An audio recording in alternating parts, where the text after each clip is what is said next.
Hello, today I want to talk about the global food crisis, the causes, the impacts, how we can maybe repair the issue or at least change it. And as well, and I know my American friends may or may not like this, I'm going to talk about the American impact, the recent changes in legislation and activity that have impacted the overall global food crisis. So it really is one of the most pressing issues of the 21st century, in addition to the housing crisis.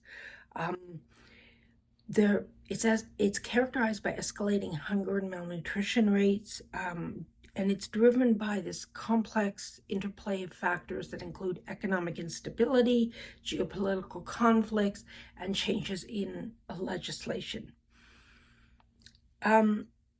Climate change is important because of the environmental degradation. It's pivotal. These huge weather events that we've been having, like droughts, floods, and hurricanes, have led to a significant disruption in agricultural activity. So just as an example, 2024 was recorded as the hottest year on record, and that trend has continued into 2025. This results in significant food prices for commodities like cocoa, coffee, rice, basic essentials in the food market. These climatic events not only degrade crop yields or diminish crop yields, they also impact soil quality, disrupt water supplies, alter growing seasons, and they make it increasingly challenging for farmers to maintain consistent food production.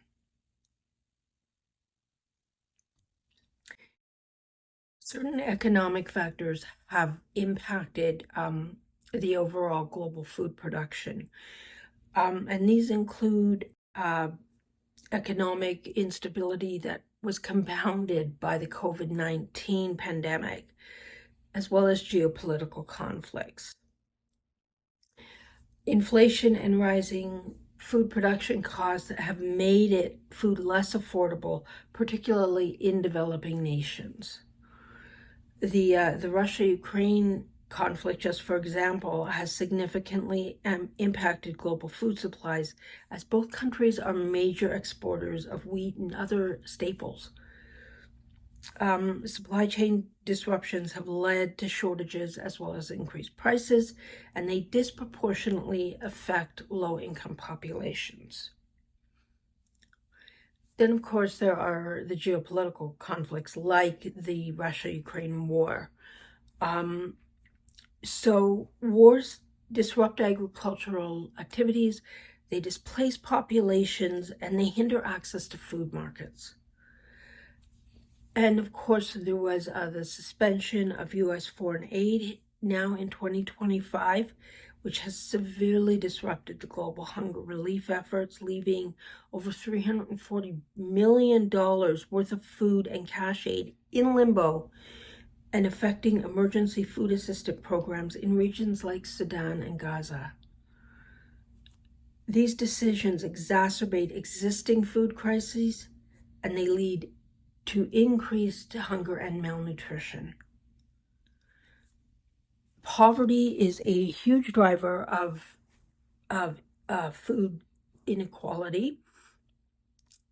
It remains fundamental to the issue.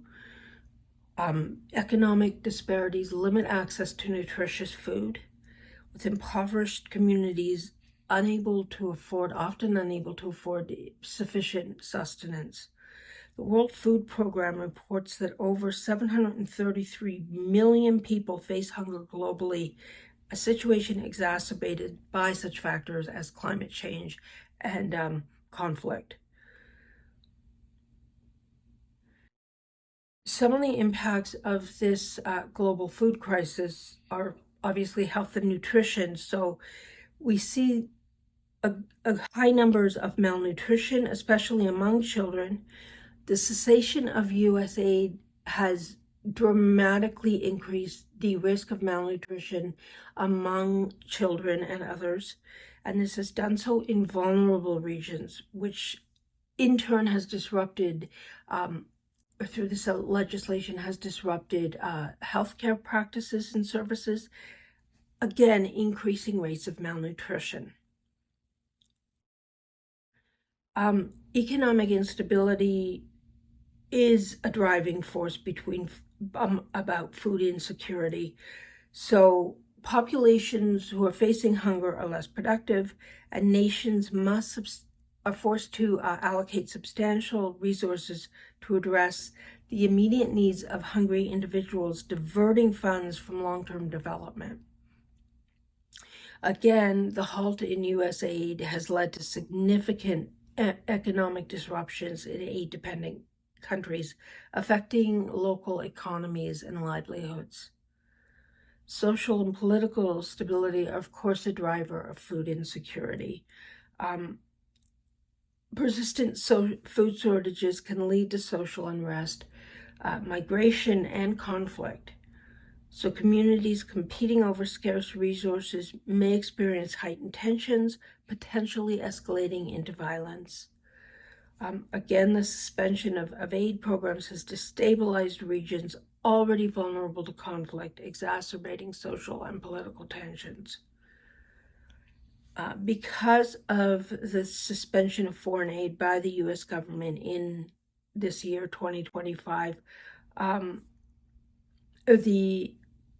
there has been an increase in, like I said, food instability, malnutrition. The fact is, this has dire consequences. So the Famine Early Warning Systems Network, the FuseNet, which is crucial for predicting and mitigating famines, has found that this lack of aid, this reduction in aid, has hindered aid organizations' abilities to operate effectively, exacerbating food insecurity in vulnerable regions. I think we've all heard of DOGE, the Department of Government Efficiency, which is led by Elon Musk in the United States. And DOGE has made significant budget cuts across various federal agencies, including those responsible for food aid and agricultural support. These have resulted in the reduction of critical programs such as USAID's Food for Peace, which plays a vital role in global hunger relief efforts. The fact is that even Republican lawmakers have expressed concern over these sweeping cuts.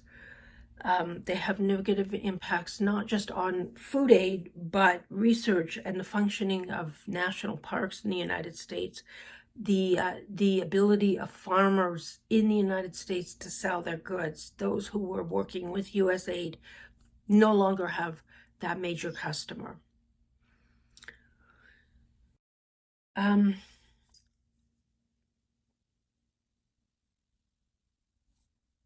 There have been significant impacts all over the world of these cuts by USAID, and I don't want to single out the United States as being a problem, but unfortunately I think most of us recognize that they were a major supplier of food staples to regions that were undergoing significant food insecurity, and that has stopped, and that has left people in flux.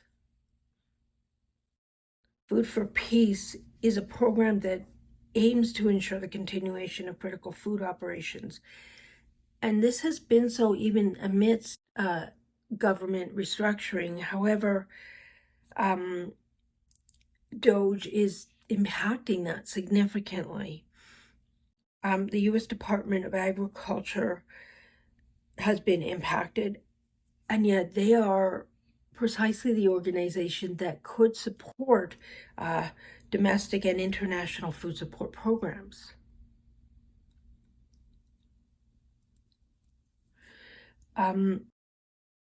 Agricultural subsidies and trade policies could be very helpful. So The fact is the U.S. agricultural subsidies and trade policies continue to wield significant impact and influence on the global food system. With these being cut, that changes, and it doesn't just change worldwide, it changes in the United States because, again, farmers are impacted.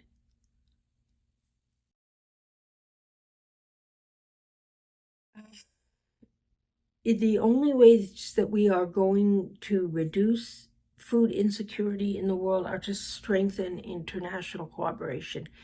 We are a global market, we are a global community, and it is important that we look at how we can work together to support programs like the World Food Program and Food and Agricultural Organization.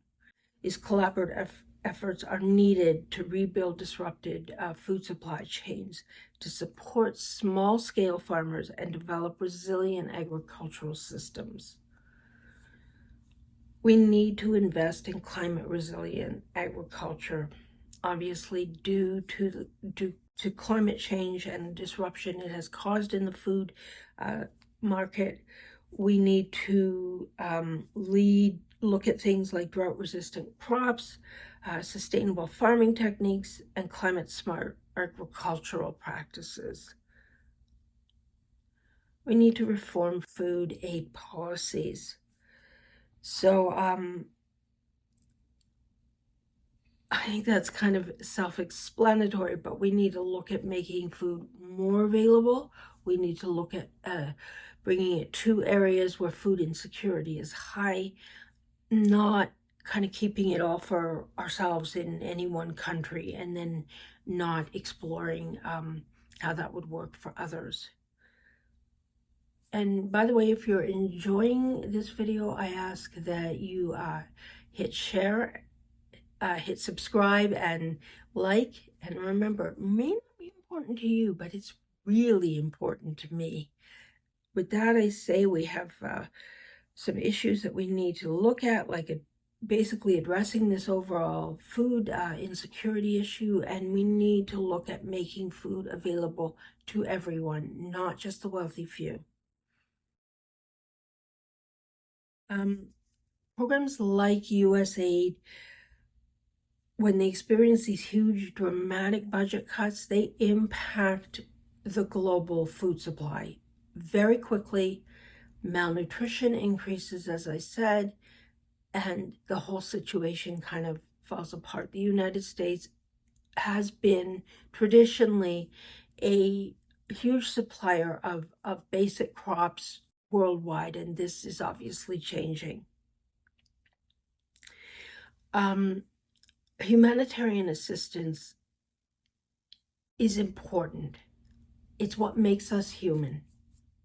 And if we stop doing that, what have we become? And with that, I say, if you enjoyed this video, please subscribe and like. Remember, to be senior is to be proud. Hugs.